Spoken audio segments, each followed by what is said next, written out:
Hello, everyone, and welcome to another episode of Askable Adults Live. And today we have a very special guest that was kind enough to provide their time to be here once again. But before we continue, hello, and as always, we want to make our usual acknowledgments and recognitions, and that is that Black Lives Matter. It's great that at least we can see justice be done, but we also need to remember that there's more to be done. So let's shout, let's make it shout. Let's keep continue the fight and everything that we need to do to so everyone can finally understand that Black Lives Matter. Justice is a practice, right? Remember from last week, justice is a practice. We all need to engage in it daily. Exactly. So my name is Jonathan Rodriguez. I use he, him, and they pronouns, and I'm the Youth and Health Resource Center Coordinator for Berks Matters. With me, my name is Nadine. I am the Community Liaison with Berks Teens Matters, and my pronouns are they and their. And today we are joined by Delio Santana. I'm community educator at Safe Berks, and I use the pronouns he and him. And thank you so much, Delio, for being here. We thought that it was great that you were so eager and willing to record this again. Last week we actually recorded this in Spanish, but today we are we're doing the translated version in English. Because it was so rich and valuable, and we want to make sure everybody in our community has an opportunity to hear what you have to share. Absolutely. No, thanks. Yeah, I feel the same way about it. Thank you so much, Delio. We've talked about the Sexual Assault Awareness Month, the Me Too movement, intersectionality, and how parents, guardians, and pretty much adults in general can speak to their children and youth in their lives. And today we want to continue that conversation with our guest, but this time he will talk to us about the importance of involving men in the movement to stop gender-based violence. He has worked for Safe Berks for the past year and a half, right, Delio? Right.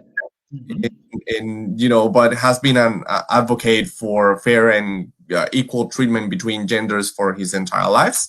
He's a teacher by vocation and a community educator, like he mentioned, by profession. So welcome, Delio. How are you?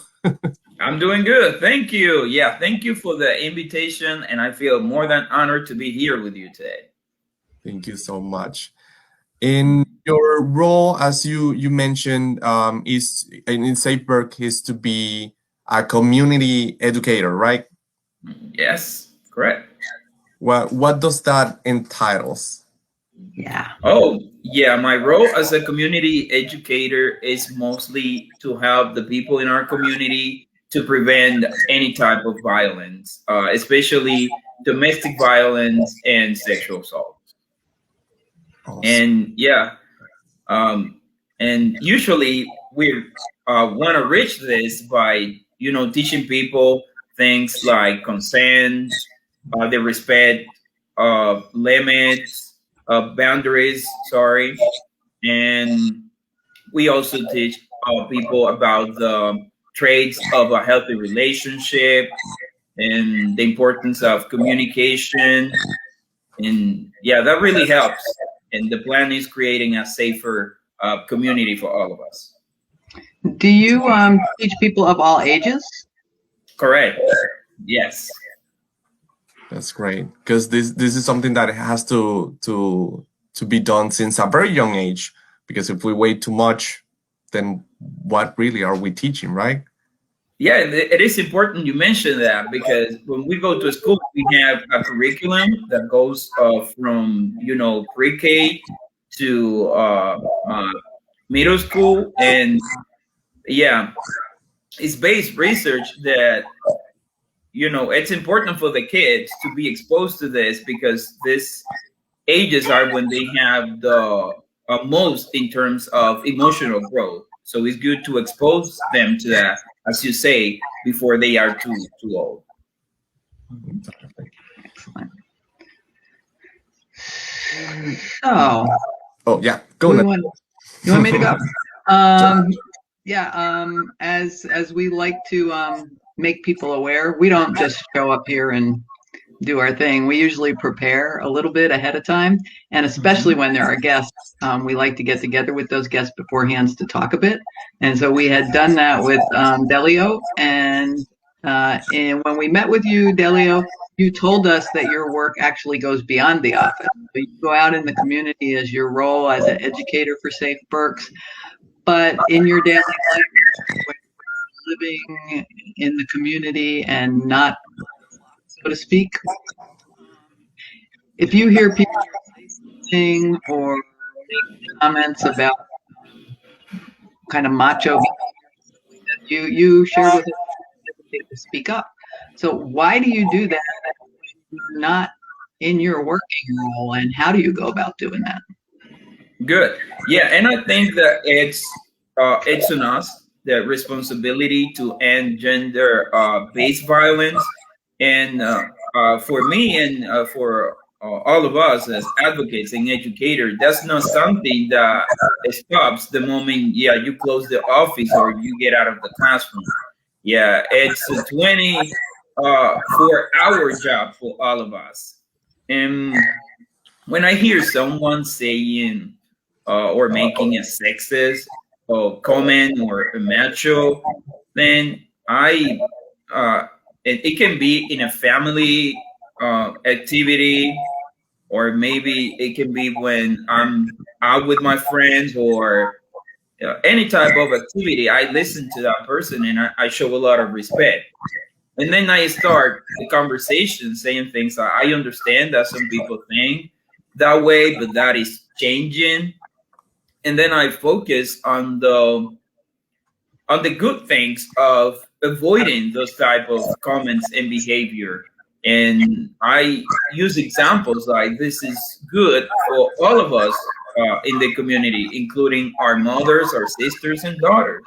So that's mostly what I do when I run into this type of situations.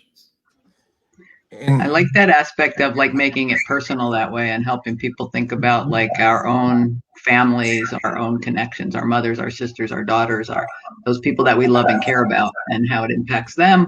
And so it impacts everybody. Yes, agree. And is it difficult because sometimes we, even intervening with our own family members or even with strangers can be a very scary thing, or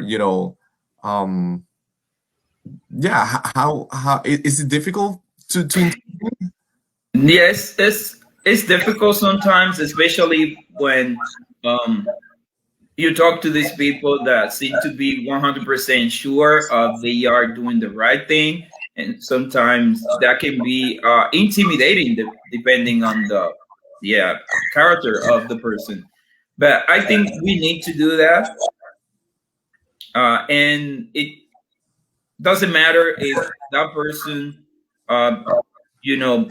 don't want to change their point of view about that, but it's important to speak out against this, because that person and the other person around will see that not everybody feel the same and have the same opinion about it. Yeah, absolutely. And so you do this education when you're in your role as an educator with youth and also with adults as well. How is that experience, and is there a difference between how adults and young people respond to this message? Is there any difference in how girls and boys respond?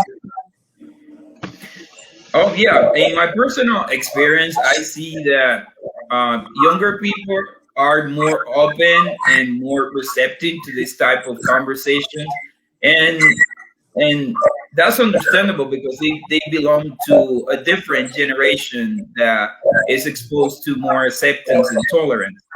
But also, when I work with older people, sometimes it can be more difficult because the type of topics that we are discussing with them are against some of the things that they were taught when they were younger.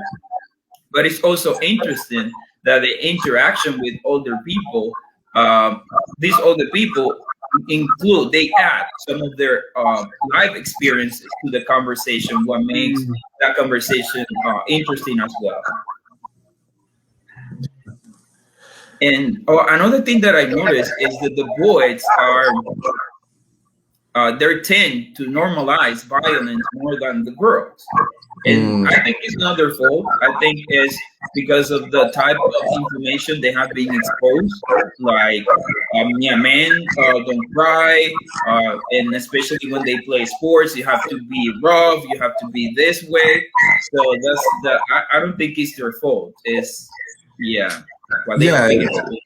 that notion that because boys have testosterone, they're gonna be more hostile, they're gonna be prone to be more violent.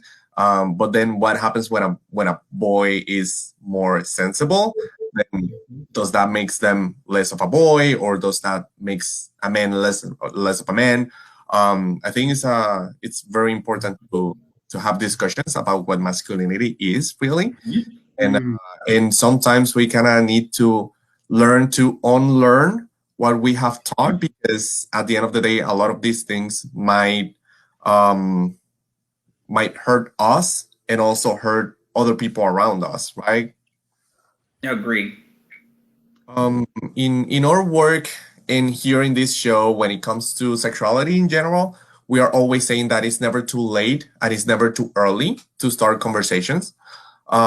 So when you talk to men in the community about stopping gender-based violence, especially to fathers, for example, to men who are fathers, what ideas do you offer to them about, for example, how to start conversation with their children, or just to be a role model for them, or for basically any young men in the community in reference about this topic?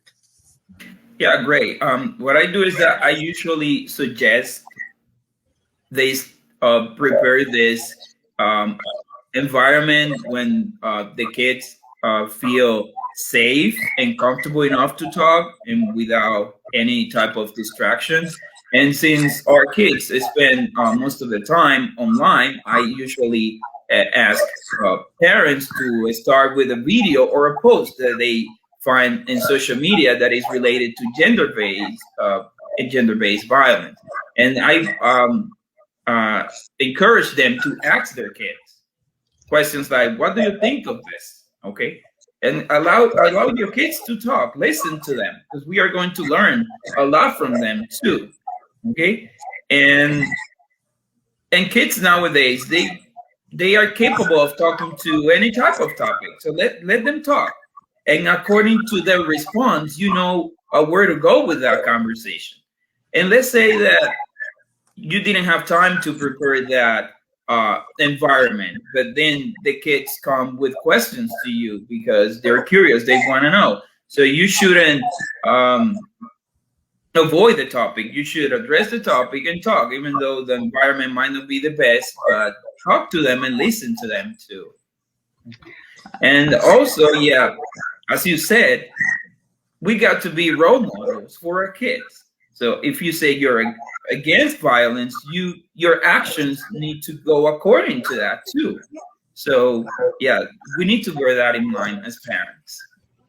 I love that message, Delio, because that's the same kind of conversation that we encourage parents to have around sexual behavior and sexual decision making, and even with young children about their bodies and their boundaries and consent and things like that. We suggest the exact same strategies that you're putting forth for sexual violence and other types of violence. It's great. Great. Yeah, I'm glad to hear And actually, while I was listening to you, I remember that I have a friend that has two kids. And one time I told their boy, oh my God, blank, you look so cute in that picture. And the boy said, I'm not cute, I'm a boy. And I'm like, why? What do you say you're not cute? He said, and that because cute is for girls. And I remember that I kind of like kneeled. I'm like, you know, you're allowed to be cute, to be handsome, and to be pretty, and your siblings are also allowed to be cute, pretty, and handsome. And he looked at me and like, oh, I didn't know. And I know for a fact that's not necessarily something that they learn in their family dynamic, but that kid was going to school. So I told their parents, and they were like, "What?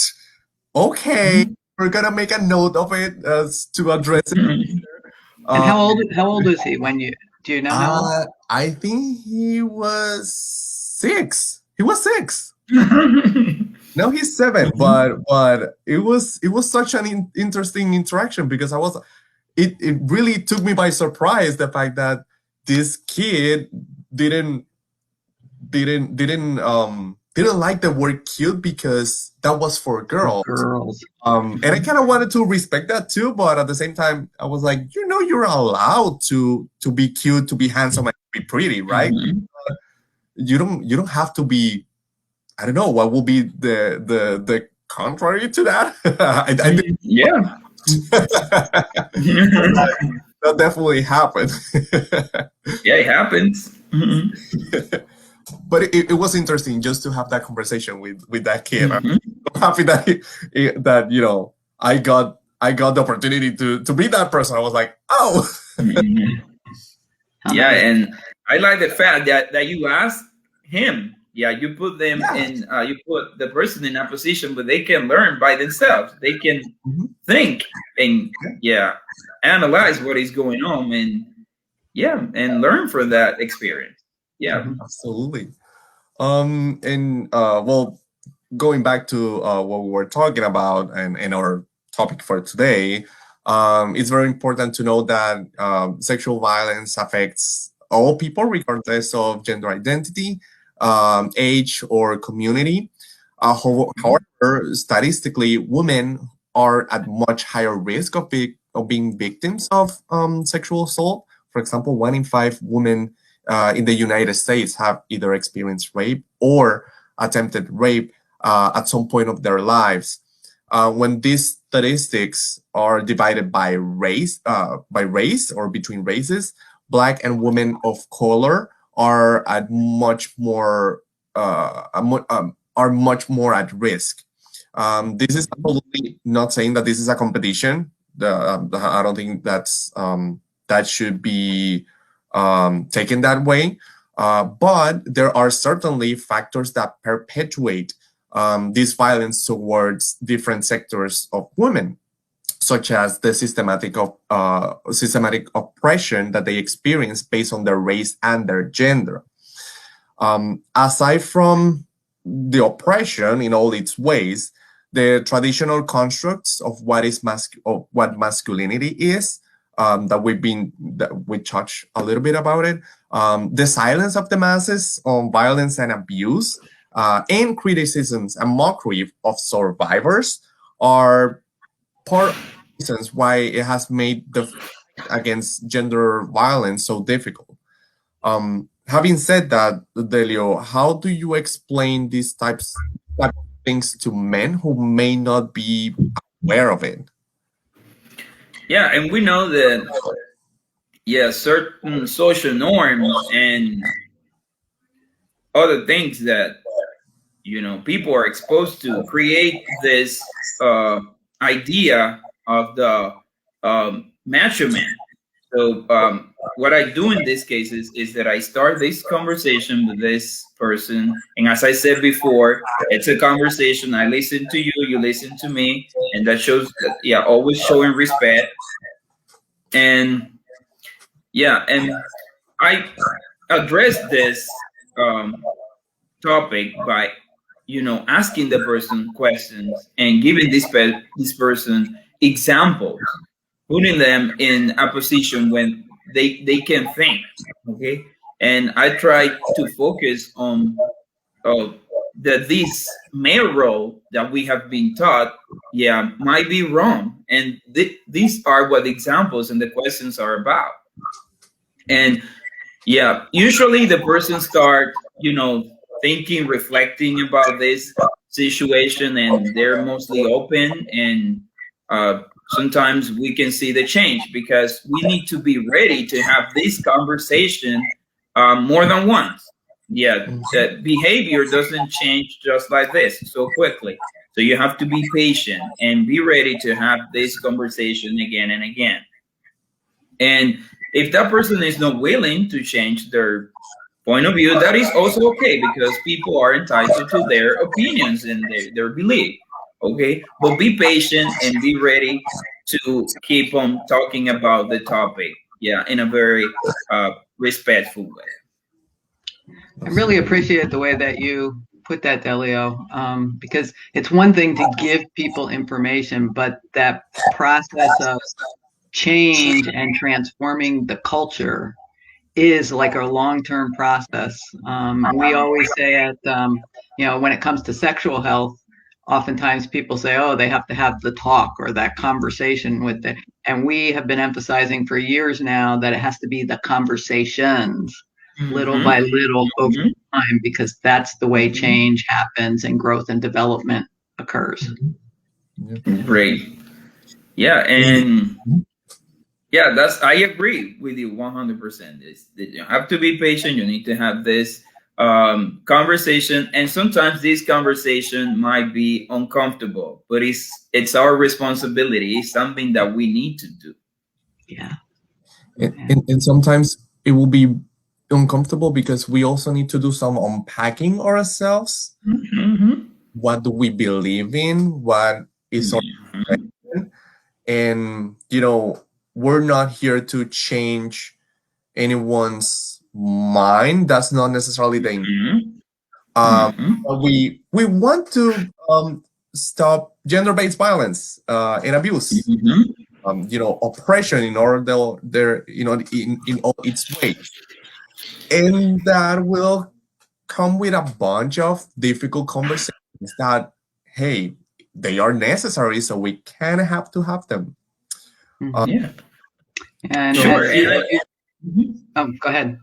Oh, thank you. I really like the way, you express that. Is that, it's not against you. It's against this and these behaviors. Yeah. So I really like that. Yes. Yeah, because what I was thinking when I heard that, Johnathan, you did put that out there well. Just because we may be starting the conversations with people doesn't mean that we too even don't have things to learn from being in those conversations and having our own change and growth to do as well. So it's not about like, oh, I'm up here and you're down here, but it is the conversation with mutual respect and learning from each other, really, so that we can be better together. And yes, sure. And that's something that always happens. Every time we have this type of conversation, we learn something. Yeah, so it's not that we know everything. We will both learn. And that's I guess that's the best part of having this conversation. Yeah, you are helping and you are learning as well. In like you said, I thought that was great that you mentioned this. It's not against it's not against the person. It's against the behaviors. So a lot of people might feel attacked. Not a personal attack. It's not saying you're garbage. It's not that. It's not attacking the masculinity of a person.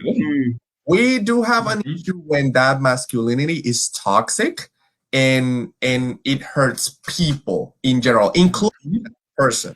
Sometimes we don't see it. Sometimes we don't see how toxic masculinity affect us, as people, because we've been living with it for so many years, right? And we think that is how it is, and this is, there's nothing to be changed because that's how the world is. But does it have to be? When something doesn't work, shouldn't we work with it to see how we can either fix it or just make it better? Yep. we must also make a clarification that while we discussed a little while ago, sexual assault can affect everyone and anyone, Mhm. regardless of their sexual identity. The National Research Center on Sexual Violence indicates that 1 in 71 men have experienced rape or attempted rape in their lives. However, we already know that sexual assault perpetrated against women is underreported, knowing what we do about the traditional constructs of masculinity, combining it with the social stigma and shame surrounding sexual assault. It is reasonable to conclude that sexual assault perpetrated against men, it's also underreported and most likely more significantly so. From your work at Safe Berks and really in your life, how have you seen that men are treated compared to women when they disclose an instance of abuse? Yeah, and as you say, yeah, women are usually more often victimized sexually by men, but we need to say, as you say, that it doesn't matter. Violence can happen to anyone, sexual violence, regardless of your age, race, gender identity, sexual orientation. And yeah, I think that these stereotypes that we have in our society is that makes men reluctant to report sexual violence. Is that it is believed that men cannot be raped. If you are a man, you are supposed to be tough, to be strong, to be able to stop uh, any type of sexual contact that is done against your will or without consent. And that is not true. We know that there are many different factors that can change, that, but sometimes we don't think of that. So men can be victims too. And we need to start believing survivors. Doesn't matter their race, their gender. That's the first thing. We need to start by believing our survivors and support by supporting all of them. Yeah, absolutely. And yeah. Well, I was going to ask, what are the resources that are available in the community for men who have been victims of sexual assault, and how can we validate men who are victims of sexual assault? Good. And that's an excellent question. And I think we all, as I said before, we all should start by believing the survivors. You should recognize that this person have been very brave by telling their story. We need to let them know that. We need to let the people know that it's not their fault. Yeah, that it doesn't matter what they have done or what they haven't done. No one deserves to be abused sexually. And offer your support to this person, but let them make the decisions. Don't make decisions for them. Support them and don't make decisions for them. Yeah, let them have control over their decisions. And yeah, Safe Berks, serves men as well as women. So yeah, we are always here to help. Okay. And all the services that are available at Safe Berks, they're available equally to men and women? Correct. Yes. Yeah. All our services are there for men and women, and it doesn't matter your gender identity, your sexual orientation. We are here to help. And Awesome. Our services are free and confidential. That's an important point. Both of those points are very important, actually. Yeah. And there's services. For example, if someone wants to access those resources, they can either call this number, right, and text Safe Berks to the 20121. They can also reach out to the website safeberks.org. But knowing what we know about how men are treated, or how sometimes how men, one of the things that men who have been sexually assaulted could face is guilt and shame, in part because males have been raised with a notion that of what it means to be a man. In a situation like this, studies indicate that men feel embarrassed to the point of not reporting the abuse and internalizing the guilt. Part of this, in our understanding, is due to the culture of toxic masculinity. Basically, men you sometimes cannot think or admit even that they need help or support. They are not allowed to be completely human. And like a couple of things that Delio have said, that this notion that men don't cry, every man has to be the strong and provider. This can actually affect the life of a person.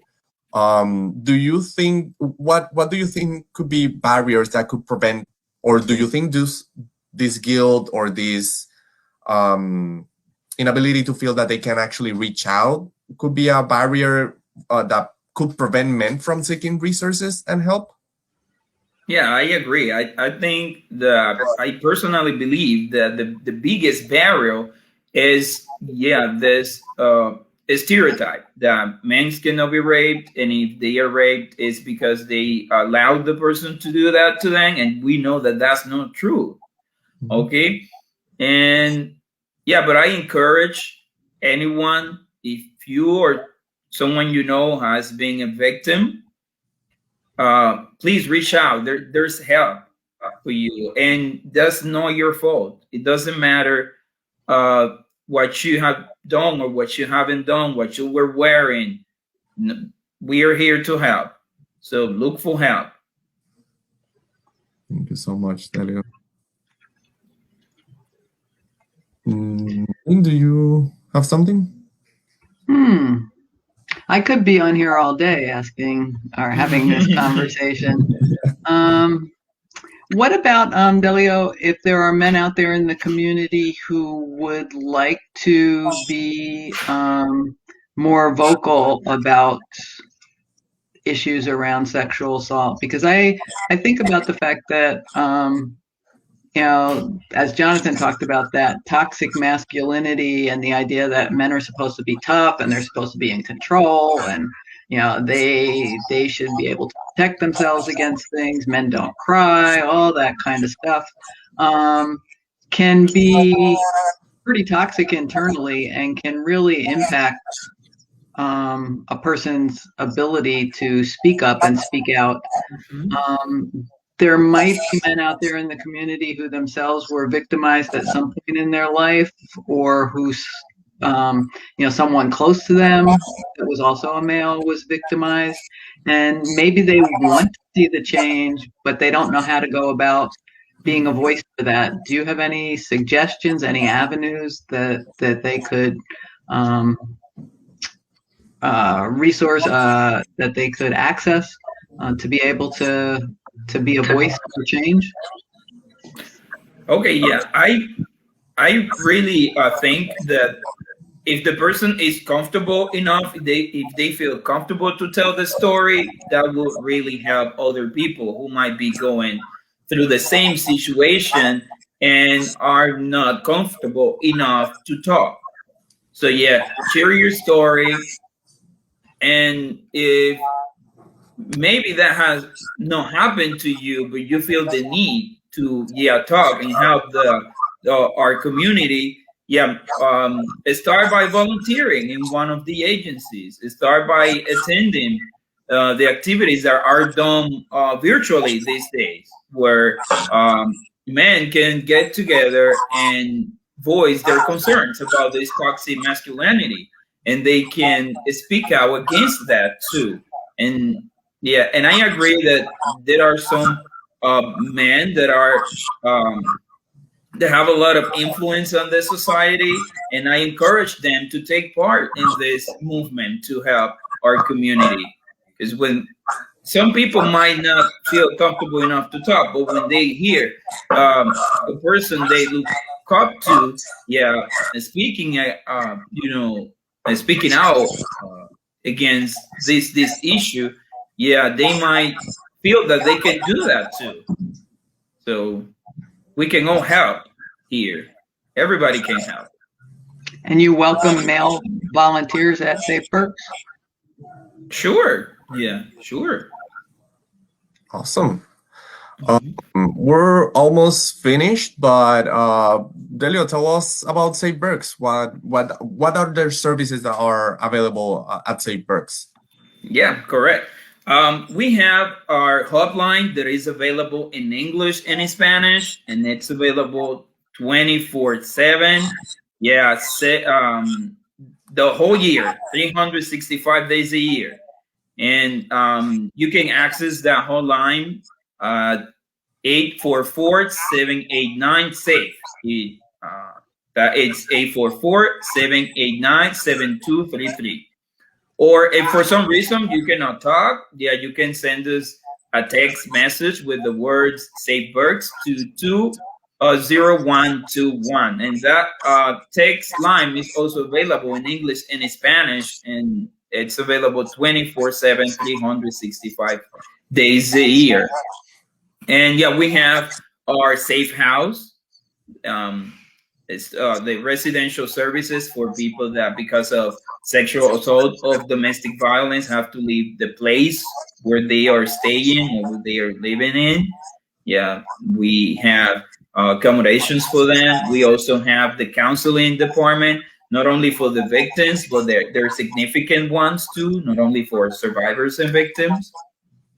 And we have the legal department, yeah, that help our clients with protection from abuse orders. They also accompany them to a court hearing, all that. And we have the MAP department. Those are the medical advocates, and they serve people through all the local hospitals in Berks County. And we have the education department, the one I belong to.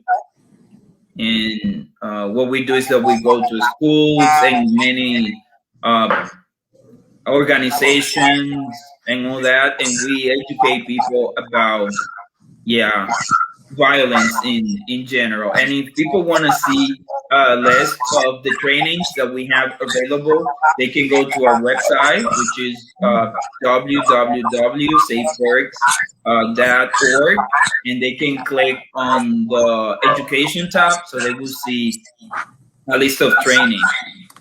We have many different trainings. We have one that is about sexual harassment at work that is really good for any type of business and, yeah, their staff.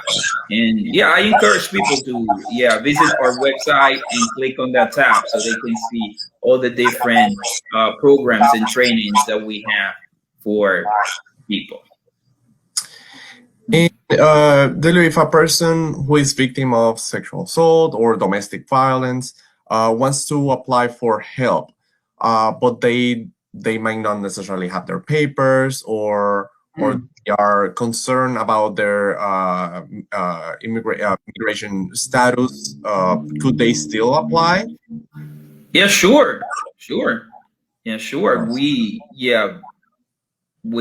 serve anyone regardless of their immigration status, and as I said before, their gender identity, sexual orientation, age, race. We are here to help. So if you or someone you know is a victim of sexual assault, of domestic violence in the Berks County, we're here to help you. Awesome. Thank you so much, Delio. Thanks to you. Yeah, thank you very much. Nadine, do you have anything else that you want to share? Or? I do not. I just want to thank you for being here, for sharing, and for the work that you do in the community. and the way that you You're live very in the welcome. community, because it's not just, as you said, I asked Jonathan the other day, like in Spanish, because I know in our culture, often we think of professionals as being people who get paid to do certain work. And we were talking about the vocation and the profession. And one of my favorite authors talks about how your vocation is a calling, but your profession is like with your life, you profess what that calling is. It's not about getting paid, but it's about how you live your life. Yeah. Great, yeah. No, and I thank you for inviting me, and I also thank you for the job you do for the community. Yeah, and that's great. Thank you so much, Delio. So everyone, remember that every Tuesday at 5:30, we're gonna be here talking about different types of topics. So be sure to tune in, and we hope to see you soon. Bye. Bye-bye. Bye bye.